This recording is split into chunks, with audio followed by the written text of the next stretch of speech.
ওকে, নাও আমরা এখন একটা মজার জিনিস বের করব শর্টকাটের মাধ্যমে। সাপোজ আমাদের এখানে একটা জিনিস লক্ষ্য করবেন, সেটা হচ্ছে যে এই যে এখানে আমাদের যে ইউজার্স গুলা, হ্যাঁ, সো এখন আমি কি মোডে আছি, এখন আমি অ্যাডমিনিস্ট্রেটর মোডে আছি। সো আমরা যদি নতুন একটা ইউজার তৈরি করি লগইন করার ক্ষেত্রে, সাপোজ মনে করেন ইউজার নেম দিতেছি রাইহান, সাপোজ এডিটর, ইমেল একটা দিতে হবে। সো আমরা এখানে Raihan editor @gmail.com। Now first name, ঠিক আছে, পাসওয়ার্ড আমরা একটা দিতে পারি, সাপোজ 1234567 8, আর কনফার্ম উইথ পাসওয়ার্ড। এবার দেখেন এই যে এখান থেকে আমাদের রোল দেওয়া যায়। সো আমি এখানে এডিটর করে দিলাম। ওকে, সো এখানে add new, create a brand user and add them to the site। আচ্ছা, ইমেল কারেক্ট না তাই বলছে। ওকে, সো আমরা যদি ইমেলটাই দিই, আমাদের সেভ অলরেডি কারেক্ট। ইমেলটা আমাদের মেইনলি চেঞ্জ করতে হবে, ভ্যালিড ইমেল দিতে হবে। ওকে,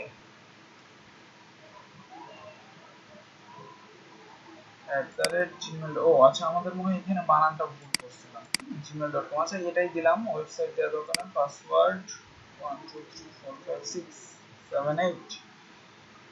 ওকে, Raihan editor, confirm with password, editor add new user. এবার আমাদের ইউজার একটা কিন্তু ক্রিয়েট হয়ে গেছে।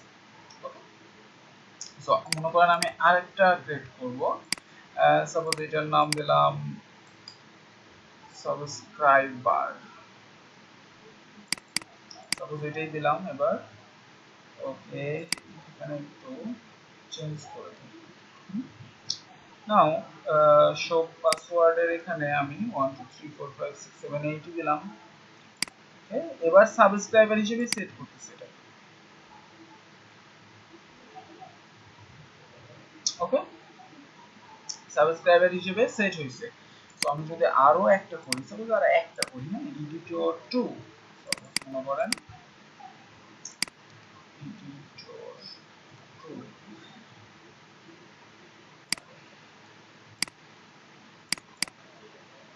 1234567 8। নাও এটাকে আমরা এডিটর হিসেবে দিতে পারি।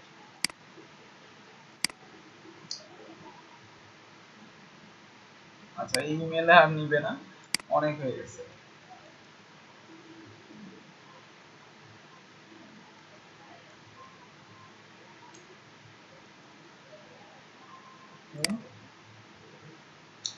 এই ইমেলও নিবে না, নো প্রবলেম, অনেক ইমেল আছে। এখানে পাসওয়ার্ড সেট করি, যাই হোক সমস্যা নাই, ডিফল্ট যেটা সেটা সেট হয়ে গেছে। নাও আমাদের কিন্তু এখানে একটু লক্ষ্য করেন, রোল অ্যাডমিনিস্ট্রেটর হিসেবে একটা, এডিটর হিসেবে দুইটা, সাবস্ক্রাইবার হিসেবে কিন্তু আমাদের একটা আছে, তাই না? এখন আমরা একটা শর্টকাট বানাবো। সাপোজ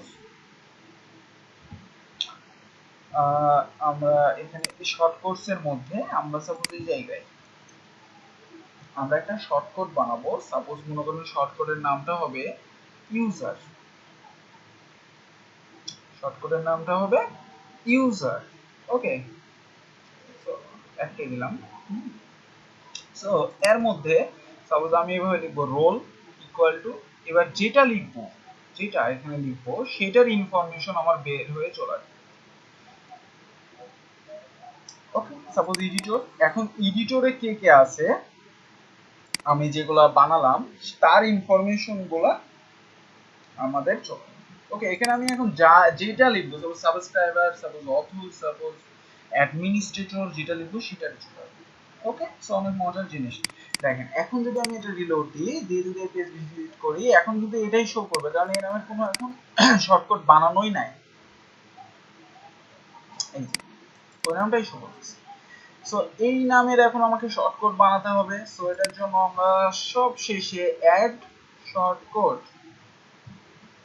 ওকে, নাও ইউজার আমাদের শর্টকাটের নাম। সো আমরা এখানে একটা ফাংশন দিতে পারি। So custom user shortcut. So custom user shortcut যদি আমরা এখন বানাই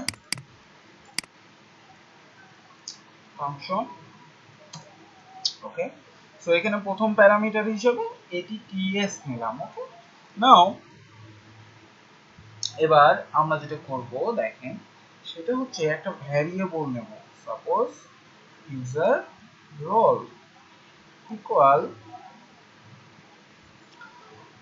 এই যে আমরা এইটিটিআরটা নিচ্ছি, এইটিটিএস, এটা দিয়ে এবার আমি কি করব, ওই রোলটাকে ধরব, রোলটাকে, অর্থাৎ অ্যাট্রিবিউটটাকে, অর্থাৎ আমি বোঝাচ্ছি যে এই রোলটা কোনটা, এই রোলটা হচ্ছে এই যে রোলটা দেখলাম এটা, হ্যাঁ। সো এটাকে ধরলাম, ধরার পরে এবার আপনি যদি ইউজার বের করতে চান তাহলে একটা ফাংশন আছে, নাম হচ্ছে গেট ইউজার। গেট ইউজার, সব যদি ইউজার্স আপনি বের করতে চান, ইউজারদের ইনফরমেশন, ওকে। সো এখানে একটা অ্যারে দিতে হয়। নাও অ্যারে দিলাম, অ্যারের পর এবার এখানে আপনাকে লিখতে হবে রোল, আপনি কোন জিনিসটা বের করতে চাচ্ছেন। সো এবার সেটা দিতে হবে তার সেকেন্ড প্যারামিটার। সো আমরা কোনটা বের করতে চাচ্ছি, যে এটার মধ্যে এখন যা দিব আউটপুট সেটাই তো বের করতে চাচ্ছি, সেটা দিয়ে দিলাম এখানে, ওকে। সো এইটাকে এখন একটা আপনি ভ্যারিয়েবলের মধ্যে নিতে পারেন, right? Suppose all user equal এটা, হ্যাঁ। সো এবার একটু লক্ষ্য করেন, যদি আমরা এবার এটার মধ্যে কিন্তু সব চলে আসবে, যেটাই আমি এখান থেকে সিলেক্ট করব, ওকে। কারণ এই যে এটা একটা ফাংশন গেট ইউজার্স, এটা লিখে সার্চ দিবেন পাবেন। এর মধ্যে প্রথমে রোল, দেন কোন আপনি চাচ্ছেন, কোন ইয়াকে বের করতে চাচ্ছেন মেইনলি, ঠিক আছে, কোন রুলকে বের করতে চাচ্ছেন। সো আমরা যেহেতু ডাইনামিক করতেছি এটা শর্টকাট থেকে, সো ওটা দিয়ে দিলাম, ধরে দিলাম। ওখান থেকে এখন যেটা সেট করবে এডিটর, অ্যাডমিনিস্ট্রেটর, সাবস্ক্রাইবার, সেটাই এখানে আমাদের বের হবে। সো এবার আমরা যদি বের করার জন্য জাস্ট একটু লক্ষ্য করেন, এটার মধ্যে যেহেতু সবকিছু আছে, সো আমরা এখানে একটা কাজ করতে পারি। এখানে আমরা ইকো করি প্রি, প্রি নামের একটা ট্যাগ আছে, যেটা কাজ হচ্ছে আমি যেটা লিখবো সেটা সুন্দর মতো আউটপুটে দেখানো, এখানে যেভাবে লিখবো, তাই না? সো এবার যদি আমি এখানে প্রিন্ট আর করি, সাপোজ কোনটাকে প্রিন্ট আর করবে, যে এটার মধ্যে সব আছে যেহেতু, রাইট? সো এবার আমি যদি সেভ করে এবার একটা রিলোড দিই, একটু লক্ষ্য করেন, এবার দেখেন আমাদের এই যে এখানে দেখেন user login Raihan editor and password আছে, তারপরে একটু নিচে আসি, এই যে রায়হান এডিটর, হ্যাঁ। তো আমাদের অল ভ্যালু কিন্তু এখানে মনে হচ্ছে অল ইউজার গুলা কিন্তু আমাদের চলে আসছে, অল ইউজার আসছে না শুধুমাত্র এডিটর গুলা আসছে, সেটা আমরা একটু পরে বুঝতে পারবো। এখানে দেখেন যে আমাদের কোনো কিছু লেখা আছে কিনা, রোল বা কোনো কিছু লেখা আছে কিনা, হ্যাঁ। User login, password, nickname, email, URL, আচ্ছা, ডিসপ্লে নেম, আচ্ছা, এডিটর, এই যে দেখেন এডিটর, আমরা কি এই যে এই জায়গায় এডিটর লিখেছিলাম না, সো এডিটরের মধ্যে যেগুলো আছে সবগুলো চলে আসছে। সো আপনি যদি এবার এখানে লেখেন সাবস্ক্রাইবার, ওকে,